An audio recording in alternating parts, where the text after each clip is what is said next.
What job contributes nothing to society? Predatory tow agencies. The ones with the little rectangular signs at the entrance to public parking lots that have 2500 words on them in size 5 font, basically explaining that they can tow your car for any reason. Then you work in the fact that every shady condo landlord or strip mall owner is in bed with these dirtbags, obviously getting a kickback off every car they call in. Once they've got your car, you're fucked. You pay them cash only. Because they've got your car. Think they towed you illegally? Neat. They're going to charge you storage fees every day while you try to fight them. So you better be certain you're going to win. And you don't have a car in the meantime. An average person cannot risk it. No legal business operation has a worse relationship with their customers. Every one of these places is staffed by the bitchiest teenager you've ever met in your life. Somebody's niece, nephew that is definitely being paid under the table. Behind 6 inches of bulletproof glass and a reinforced steel door. They know you're going to be pissed. They're openly fucking garbage human beings. But they've got your car and you have to give them money to get it back. So fuck you. Last time I had to deal with one of these places, I got towed from my own apartment building, with my resident sticker shown. I called and asked them why they towed my car. They said I was parked on the lines. I asked them to send me a photo. They're legally required to provide one. Why did I ask for a photo? Because the spot I was towed from, for parking on the lines, doesn't have lines. The shameless fucking dirtbags still sent me the photo anyway. And just changed the reason to, we were contacted by the property owner and towed at his request. No reason is required. Oh. And the photo was timestamped 11:55 p.m. 5 minutes before midnight. So I had to pay for a day of storage fees. I bet the number of vehicles that get towed at 11:55 p.m. is about the same percentage as Steam users who are born on January 1st. Extended warranty call center. Telemarketing, phone scammers. Admissions counselor for unaccredited schools. In the U.S., PBMs, pharmaceutical benefits managers. They drive up medical costs while simultaneously telling your doctor what you can't have. They make no contribution to your well-being and produce nothing of value. Telemarketing. How they stay in business is beyond me. No one I know picks up their phones for unknown numbers.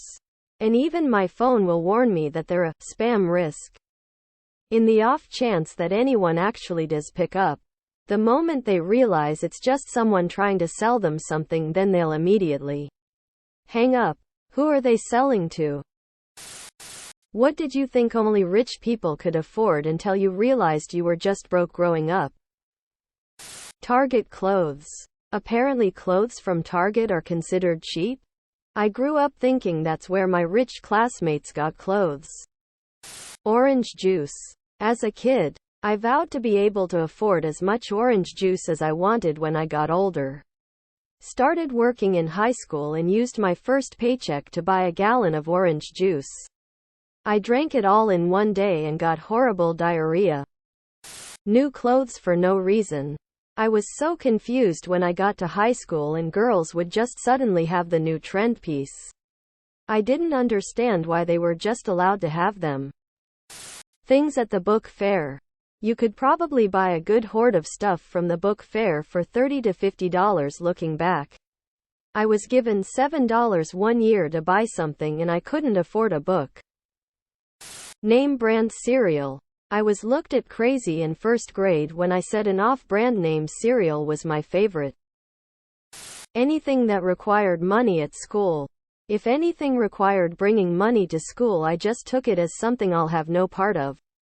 Thankfully, I had friends that were much the same. So we got through it well. What beloved comedy TV show or movie do you find painfully unfunny? If you're scrolling through the comments, I can save you some time. Pretty much every comment is that they hate Big Bang Theory and Friends.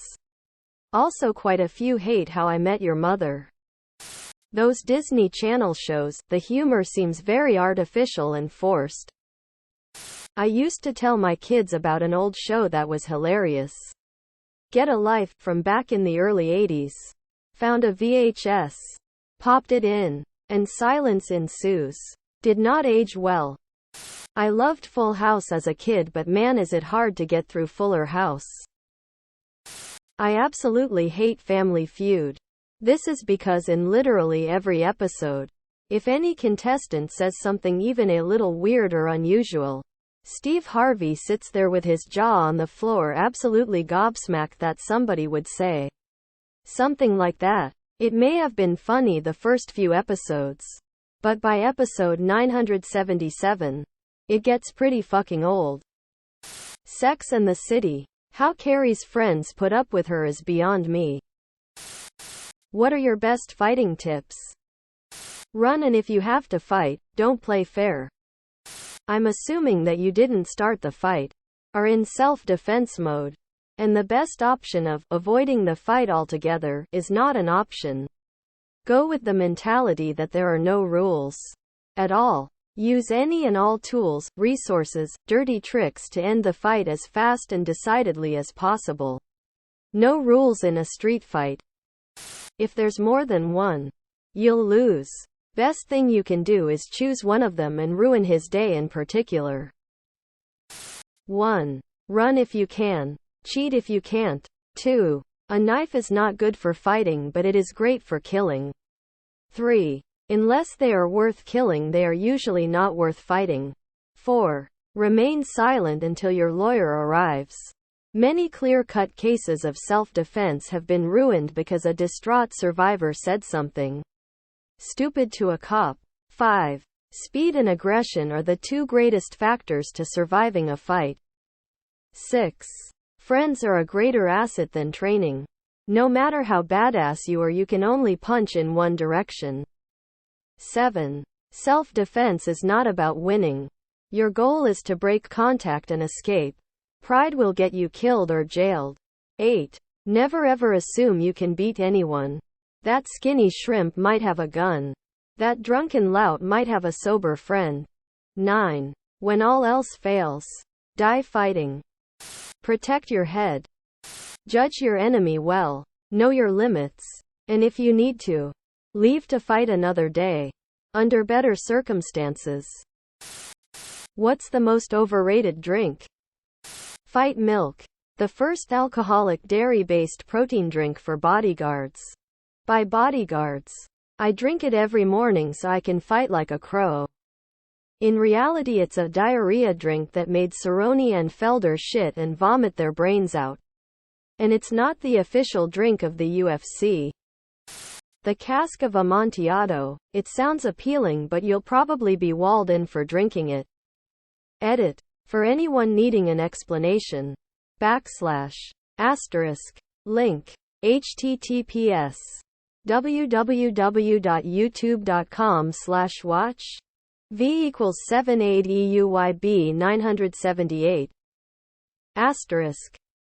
Negroni Sabagliato with Prosecco in it. Pan Galactic Gargle Blaster. Martinis. They will call anything a martini. If any bar serves 30 types of martinis, that means their customers don't actually like a martini. G Fuel is just caffeinated Kool-Aid. You kids are getting ripped off. What pseudo-fact do you wish people would stop using? The Great Wall of China can be seen from space. Cracking your knuckles causes arthritis. The whole frogs will slowly boil without noticing thing. Einstein failed math. No, he mastered calculus by the time he was in middle school. We only use 10% of our brain. That we eat 8 spiders a year. Subscribe, my brothers.